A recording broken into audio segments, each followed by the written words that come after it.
How far have humans traveled from the Earth? The first ever astronaut, Yuri Gagarin, traveled 327 kilometers above Earth's surface, but even lower than the Hubble Space Telescope that orbits at 540 kilometers.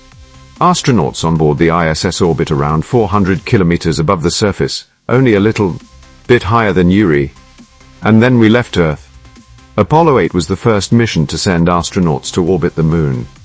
They traveled an insane 376,000 kilometers away to the far side of the Moon before coming home. They were only beat by the crew of Apollo 13. The three astronauts on board, John Swigert, Fred Hayes and James Lovell, were on their way to the Moon when an oxygen tank exploded, causing them to take an emergency trajectory around the Moon to return home. This caused them to fly an insane 400,171 kilometers. The furthest any human has ever traveled from our little blue world.